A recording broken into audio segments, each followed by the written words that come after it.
19 April নতুন করে কমপক্ষে আরও 171 জন খেলোয়াড় প্রতি মাসে 1 লাখ টাকা করে ক্রীড়া ভাতা পাচ্ছেন, যেটি তুলে দেবেন ক্রীড়া প্রতিমন্ত্রী আমিনুল হক। তালিকায় আছে ফুটবল, হকি, অ্যাথলেটিক্স সহ অন্যান্য ডিসিপ্লিনের জাতীয় দলের তারকারা। শুধু তাই নয়, আগামীতে কোচ, রেফারিদেরও ক্রীড়া ভাতার আওতায় আনার পরিকল্পনা করছে সরকার। যমুনা টেলিভিশনকে জানিয়েছেন যুব ও ক্রীড়া মন্ত্রণালয়ের সচিব মাহবুবুল আলম। 30 মার্চ 129 জন খেলোয়াড়কে ক্রীড়া ভাতা দেয়া হয়। এবার সংখ্যাটা বাড়ছে।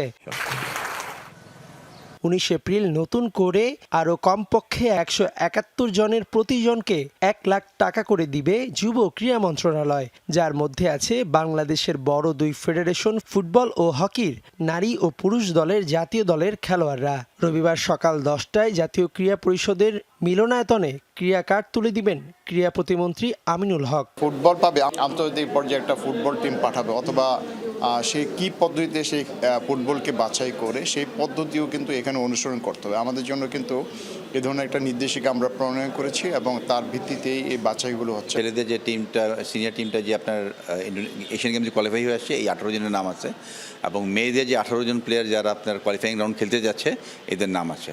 তো আমাদের তো হকিতে 18 জন করে ইন্টারন্যাশনালি নাম প্লেয়ার থাকে এবং 18 জন করে নাম দেওয়া হয়েছে।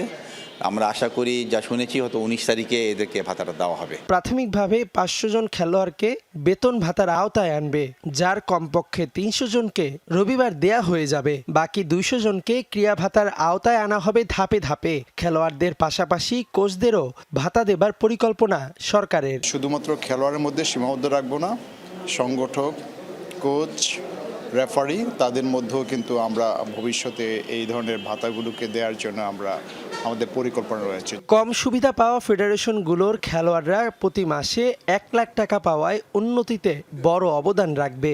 আমাদের খেলোয়াড় হলো পুষ্টিহীন মায়ের সন্তান, তাদের আমরা নার্সিং করে জাতীয় ক্রীড়া পরিষদ এবং অলিম্পিকের সরকারের সহযোগিতায় সারা বছরই ট্রেনিং পায়। আমাদের মাননীয় ক্রীড়ামন্ত্রী মহোদয়ের সঙ্গে আলাপ করে আমরা কিভাবে কোচদেরকে সম্পৃক্ত করতে পারি এই ভাতার সঙ্গে, কারণ কোচ ছাড়া তো খেলোয়াড় তৈরি হবে না।